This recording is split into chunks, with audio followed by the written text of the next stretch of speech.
आपके साथ मैं हूं ऋतिक सविता। स्वागत है आपका एसपीएन 9 न्यूज में। देखिए, जिस तरीके से हिमाचल का रिजल्ट आया, जिस तरीके से गुजरात का रिजल्ट आया, तो आपने देखा होगा कि नरेंद्र मोदी की सरकार यानी कि भारतीय जनता पार्टी को ज़्यादा लाभ नहीं हुआ। देखिए, गुजरात बीजेपी का गढ़ कहा जाता है, इसलिए गुजरात जीत लिया, बहुमत से जीता।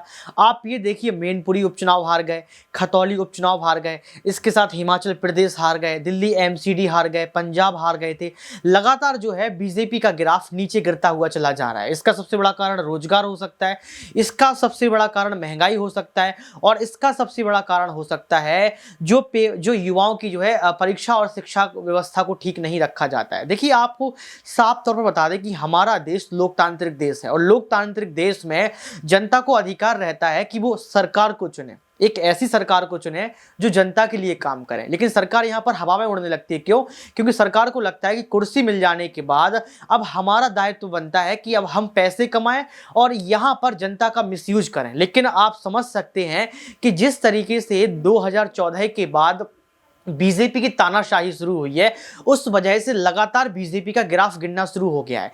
आप ये देखिए, द बायर ने भी ये छापा है कि 2014 के बाद से नरेंद्र मोदी का लगातार ग्राफ गिर रहा है और तानाशाही देश में बढ़ी है। तो आप समझ सकते हैं कि अब भारत देश की जनता ये समझने लगी है कि हमारे लिए क्या सही है और हमारे लिए क्या गलत है। लगातार विपक्ष की पार्टियां जो है वो ईवीएम पर सवाल खड़े करती हैं, वो चुनाव आयोग पर सवाल खड़ा करती हैं। लेकिन जिस तरीके से अभी आपने देखा होगा कि निष्पक्ष चुनाव का निष्पक्ष रिजल्ट आया, अब ईवीएम और चुनाव आयोग को घेरना तो गलत बात है। लेकिन यहां पर जो है कांग्रेस की बड़ी नेता, जी हां, कांग्रेस की बड़ी नेता सुप्रिया श्रीनेत ने साफ तौर पर कह दिया है कि बीजेपी के लिए अब खतरे की घंटी बजना शुरू हो गई है।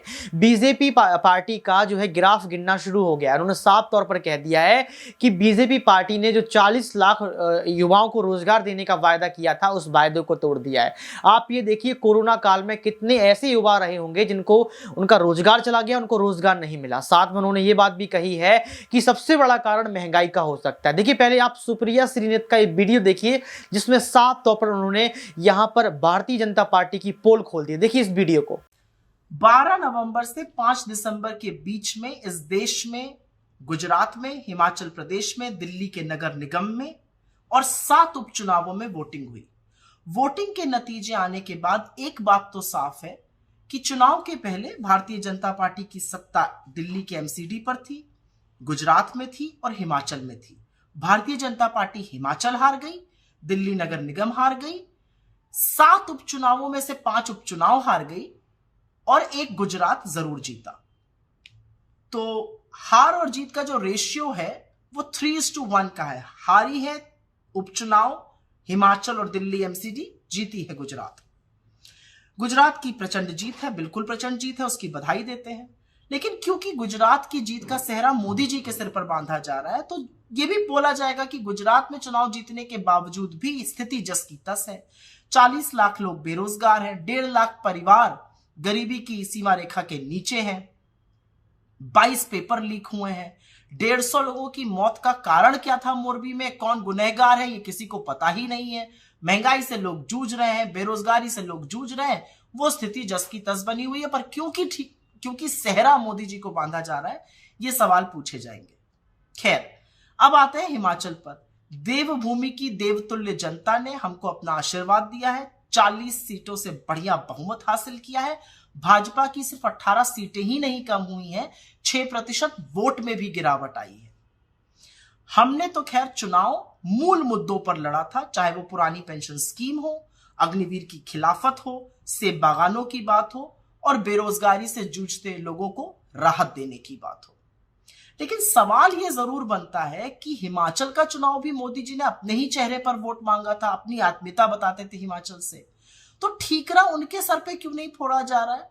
और तो और भाजपा के राष्ट्रीय अध्यक्ष श्री जेपी नड्डा जी का तो ये गृह राज्य क्षेत्र है, उन्होंने बड़ी मनमानी से इधर उधर टिकट बांटे थे। तो जीत का सेहरा गुजरात में मोदी जी पर, यहां पर ठीकरा फोड़ा जाएगा किसी छोटे नेता पर। खैर, कोई बात नहीं। अब बात करते हैं इस चुनाव में आम आदमी पार्टी की भूमिका की। आम आदमी पार्टी की गुब्बारे की हवा तो इस चुनाव ने निकाली है। अरविंद केजरीवाल जी भविष्यवाणी करने वाले ज्ञाता बन गए थे, अखबार पे, पेपर पे लिख कर देते थे कितनी सीटें आएंगी। 90 का दावा किया था गुजरात में, 5 पर आ गए। और तो और बात करते थे हिमाचल में सरकार बनाने की, 0 वोट शेयर और 0 सीटें आई हैं। तो कोई पूछे अरविंद केजरीवाल जी से, आपने पहाड़ से पलायन क्यों किया और आप क्या सोच के गुजरात लड़ने गए थे?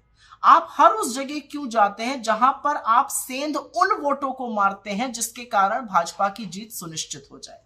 खैर, ये उनका अपना मसला है और उनको अंततोगत्वा इस देश को बताना पड़ेगा कि उनकी विचारधारा क्या है। वो क्यों बलात्कारियों की रिहाई पर चुप हो जाते हैं, वो क्यों ड्रग्स पे चुप रहते हैं, वो क्यों दंगों पर चुप रहते हैं, वो क्यों बुलडोजर चलने पर चुप रहते हैं, लोग पूछना चाहते हैं। और दिल्ली की जनता ने आपको एक बहुत बड़ा सबक सिखाया। ऐसे वैसे नहीं जिताया दिल्ली की जनता ने। दिल्ली की जनता ने आपको इसलिए जिताया है क्योंकि आप एक क्षेत्रीय दल हैं। आप अपनी जिम्मेदारी का निर्वाह अच्छी तरह से दिल्ली में कर पाइए, इसलिए दिल्ली की जनता ने जिताया है, क्योंकि आपकी आदत है दोषारोपण करने की और इधर उधर की बातें करने की। खैर, जो उपचुनाव हुए उसमें से 2 को छोड़कर 5 उपचुनाव भारतीय जनता पार्टी हार गई। राजस्थान में, छत्तीसगढ़ में, उड़ीसा में, उत्तर प्रदेश में। इन चुनावी हार का मतलब क्या है कि जो मूल मुद्दे हैं, जो बेरोजगारी का मुद्दा है, जो महंगाई का मुद्दा है, जो गरीबी का मुद्दा है, जो कम आय का मुद्दा है, जो नफरती माहौल फैलाने का मुद्दा है, उससे यह देश उकता चुका है और निजात पाना चाहता है। और इसी को लेकर हम भारत जोड़ो यात्रा चला रहे हैं। तो मुझे तो उपचुनावों के परिणाम में बहुत शुभ संकेत नजर आता है। अगर आप वाकई में देखिए तो गुजरात के बाहर इस देश ने भारतीय जनता पार्टी को नकार दिया है और इसी के कारण भारतीय जनता पार्टी के मुख्यालय पर जो बढ़िया जश्न मनाया जा रहा है वो एक्चुअली भ्रमजाल फैलाने का काम है। क्योंकि हारे तो आप हिमाचल में हैं, हारे तो आप दिल्ली के एमसीडी में हैं, हारे तो आप 5-5 उपचुनाव हैं, तो जश्न मन किस चीज कर रहा है? खैर, ये उनका मतलब है, ये उनकी बात है, वो जैसा चाहे करे। हम तो जिस जनता ने हमें हिमाचल में जिताया उसका अभिवादन करते हैं और गुजरात की जनता को ये विश्वास दिलाते हैं कि एक नई परिकल्पना से, एक नई सोच से, एक नए तरीके से आपसे फिर से जुड़ेंगे। आपका विश्वास जब तक हासिल ना कर लें, दोगुनी मेहनत करेंगे और आपका विश्वास हासिल करके ही रहेंगे। बहुत बहुत धन्यवाद। तो देखा आपने वीडियो। इस वीडियो को देखने के बाद आपको पता लग गया होगा कि हमारे देश में भारतीय जनता पार्टी की क्या हालत है। आपको पता लग गया होगा कि भारतीय जनता पार्टी का ग्राफ कहां है और आपको यह भी पता लग गया होगा कि आखिर कब तक, जी हां, आखिर कब तक तमाम राज्य नरेंद्र मोदी के चेहरे पर चुनाव लड़ते रहेंगे। देखिए, गुजरात नरेंद्र मोदी के चेहरे से जीत गए हैं। आप हिमाचल प्रदेश को देख लीजिए, हिमाचल प्रदेश नहीं जीते। आप ये देख लीजिए जहां पर योगी आदित्यनाथ रेस में आगे बढ़ रहे हैं। योगी आदित्यनाथ को प्रधानमंत्री के चेहरे की तरफ देखा जाता है कि आने वाले समय में योगी आदित्यनाथ प्रधानमंत्री बनेंगे, लेकिन योगी आदित्यनाथ खुद मैनपुरी से हार जाते हैं, रघुराज शाह हार जाते हैं, खतौली हार जाते हैं।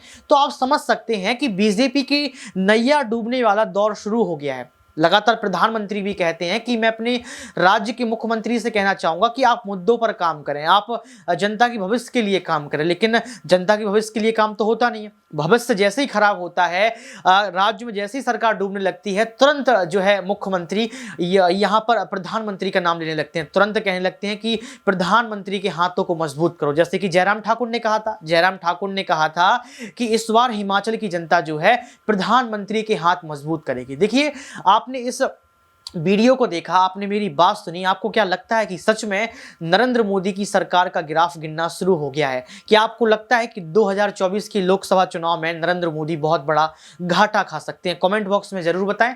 आज के लिए सिर्फ इतना ही। देखते रहिए SPN9 न्यूज।